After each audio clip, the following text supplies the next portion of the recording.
Alright. Alright, here are my people.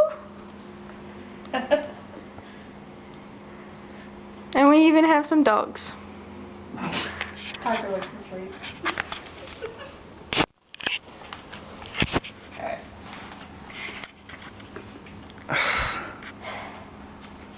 Alright, I'm Alicia Kessler. Obviously, you all know me. The job that we will be discussing is a board member of the Veterans of Foreign Wars. It's a government-chartered non-profit organization for family members and war veterans. It promotes God's values in family, impartiality, and our attempts to liberate the wrongly oppressed via speech. Each year, the VFW's National Veterans Service assists more than 120,000 veterans nationwide, and that's from the VFW.org.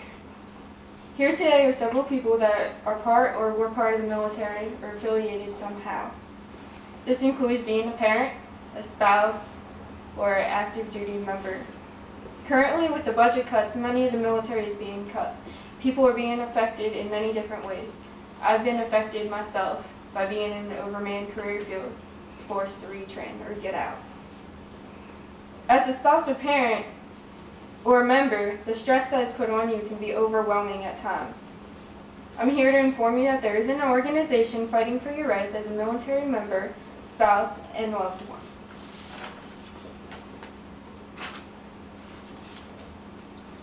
I want to talk to you about the Veterans of Foreign Wars because I have been a member since 2010. Currently, my job at the local VFW is a spokeswoman to get more women involved and enrolled in it, and I hope that someday I become a postmaster. The purpose of this speech is to inform you on how a board member of the Veterans of Foreign Wars promotes God's values. It's important that we understand how the board members of the Veterans of Foreign Wars promotes God's values in family, impartiality, and attempts to oppress the wrongly opposed via speech. The first way that a VFW board member promotes God's values is in family. God's value in family, Psalms 128, is extremely important to the VFW.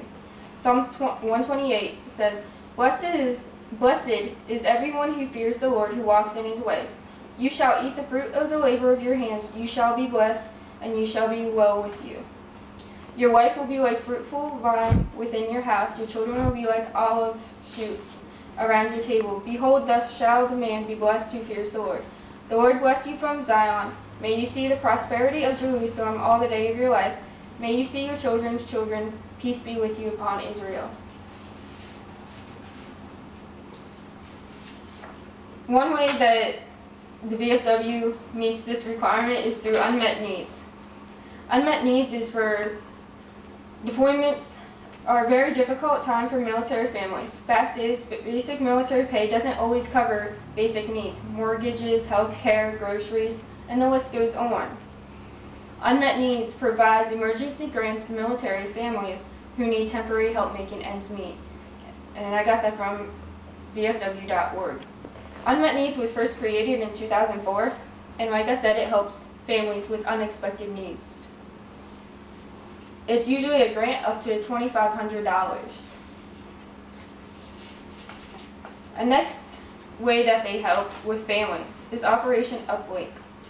Operation Uplink provides free phone to active duty military and hospitalized veterans. It was created in 1996 and initially provided calling cards. But with the growing number of people that wanted to get involved, more companies started donating money. And as it grew,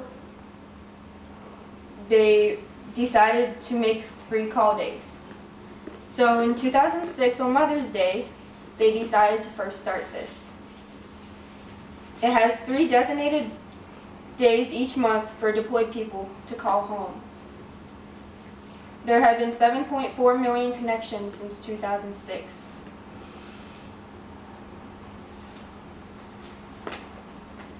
Another way that they help value family is the Military Assistance Program. It provides farewells for people retiring, deploying.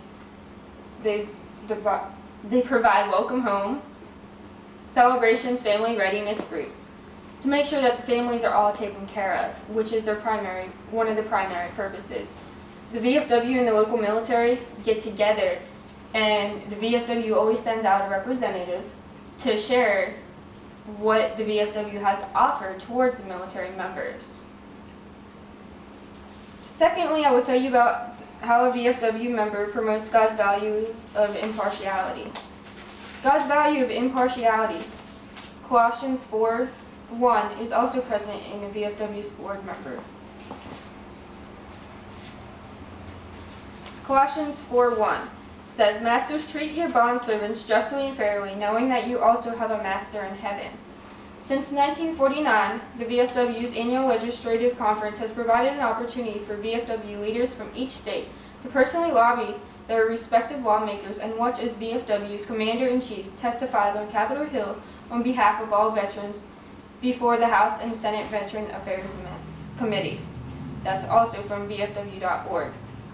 All this is saying is that they send somebody up to Washington or wherever they're going to meet, and to make sure that all military is going to be treated equal and fairly. This includes that the reserves, the guards, the active duty members, the families, and anybody that's involved with the military. They make sure that they try to stop any biases that are happening in Washington, D.C.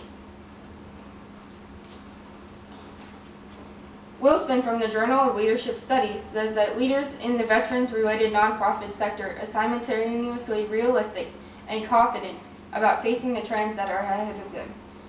They will not be stopped. The VFW will always be there, and that's what I'm primarily a member of and why. Also, another way that they do impartiality that I witnessed firsthand is during their meetings. When there comes a decision that has to be made for anything, an example that I saw last time was the custodian contract. Everybody that was on the board got to say or have part of what they thought would be best for the post. This included the cost of the money, the labor, or finding a different person to run the contract. But there was no biases. It was just all equal. Everybody got to voice their opinions. The last of God's values that a VFW board member promotes is to attempt to liberate the wrongly oppressed via speech. A VFW board member also expresses one of God's values, attempts to liberate the wrongly oppressed via speech. Jeremiah 22:3.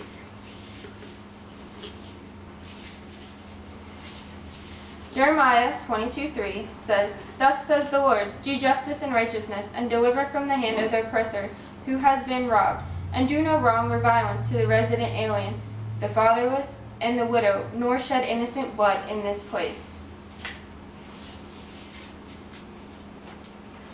Local posts send representatives to Washington, D.C. 2 representatives have gone to Washington this week to protest against the changes that are coming around. About 85% of federal employees work outside of Washington, D.C. metropolitan area, according to Donald Albin from the Speech Communication, A Redemptive Introduction. The Action Corps, which is a part of the VFW, communicates to Congress the importance of programs. This can be through emails, phone calls, any way that you can get your message any way you can get your message across on how you feel it's important. According to Ortiz out of the Journal of Military History, the VFW became one of the original voices of protest. The VFW Washington Weekly is another way. Each week, VFW sends a copy out to the members about its current issues that Congress is trying to pass. I have the current copy with me.